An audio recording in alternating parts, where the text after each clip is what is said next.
Golden Gems of Life, Gathered Jewels for the Home Circle by S.C. Ferguson and E.A. Allen, Central Publishing House, Cincinnati, 1884. Chapter: Selfishness.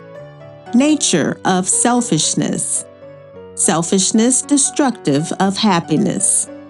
Selfishness a narrow quality. Selfishness contracts the mind.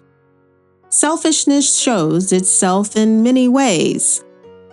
Last hours of a selfish life. Selfishness.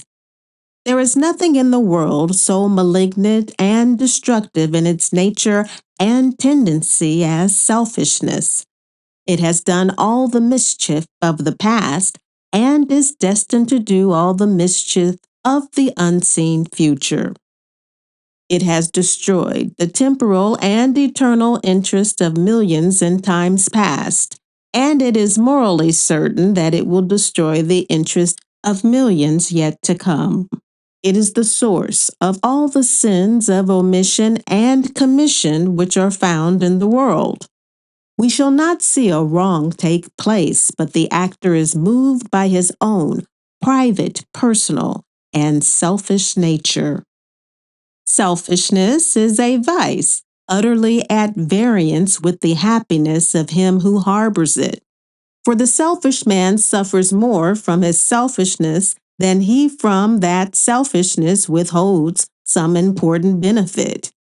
He that sympathizes in all the happiness of others, perhaps himself, enjoys the safest happiness.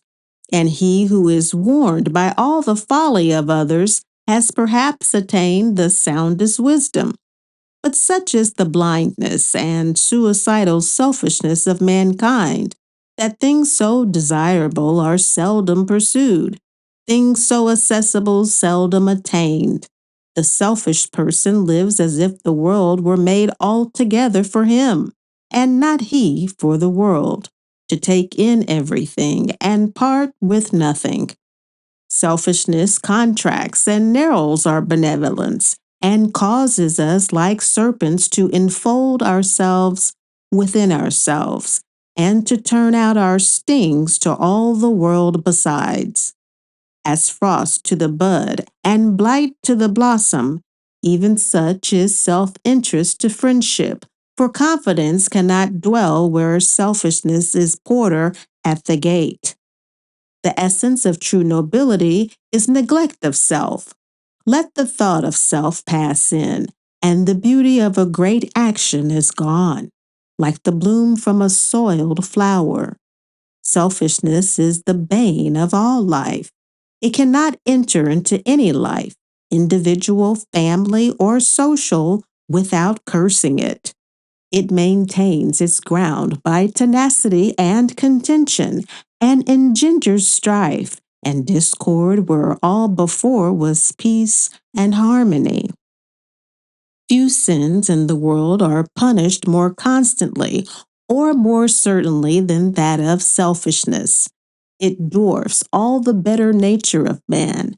It makes from him that feeling of kindly sympathy for others' good, which is one of the most pleasing traits of manhood, and in its stead sets up self as the one whose good is to be chiefly sought. It makes self the vortex instead of the fountain, so that instead of throwing out, he learns only to draw in. These withering effects are to be seen not only in the high roads and public places of life, but in the nooks and by-lanes as well. Not alone among conquerors and kings, but among the humble and obscure in the dissembling artifices of trade, in the unsanctioned lust of wealth, in the devoted pursuit of station and power, confederated with the worst feelings and most depraved designs. In proportion as we contract and curtail our feelings, so do we confine and limit our minds. If all our thoughts, plans, and purposes tend only to the advancement of self, we may be sure they will become as insignificant as their object, and instead of embracing in their scope the welfare of many, rendering us an object of endearment to others, they will become dwarfed and conceited and fall far short of the liberality and public spirit by which we attach others to our cause. Unselfish and noble acts are the most radiant epochs in the history of souls, points from which we date a larger growth of thought and feeling. When wrought in the earliest youth, they lie in the memory of age, like the coral islands, green and sunny, waving with the fruits of a southern clime amidst the melancholy waste of water. The vice of selfishness displays itself in many ways. In an extreme form, it is termed avarice and shows itself in an insatiable desire to gather wealth.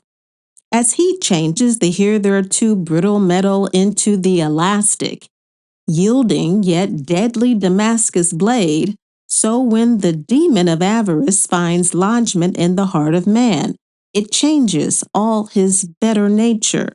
It may find him delighting to do good and relieving the wants of others. It leaves him one whose whole energy and power are turned to the advancement of self alone. This is the grand center to which all his efforts tend. There is no length to which an avaricious man will not go in his mad career. In order that wealth may be his, he will run almost any risk, stand any privation, and will sacrifice not only his own comfort and happiness, but that also of his friends and associates, or even of his own family circle. His mind is never expanded beyond the circumference of the mighty dollar. He thinks not of his immortal soul, his accountability to God, or of his final destiny. Selfishness, in its worst form, has complete possession of his heart. It is the ruling principle of his life. One strange feature about this form of selfishness is that it ultimately defeats its own ends. Its possessor is an Ishmael in the community. He passes to the grave without tasting the sweets of friendship or the comforts of life, striving for wealth in order that he may have wherewith to procure happiness. He ends with the sacrifice of all the means of enjoyment in order that he may augment his wealth more rapidly. The closing hours of a life of selfishness must be clouded with many painful thoughts. Chances for doing good passed unimproved. In order that some slight personal advantage might be gained, kindly feelings were suppressed. The heart, which was intended to beat with the compassion for others, has become contracted to a narrow circle, and life, that inestimable gift of Providence, instead of drawing to its close a rounded and complete whole, has been stinted and dwarfed, and passes on to the other world, but illy prepared for the great changes wrought by the hand of death.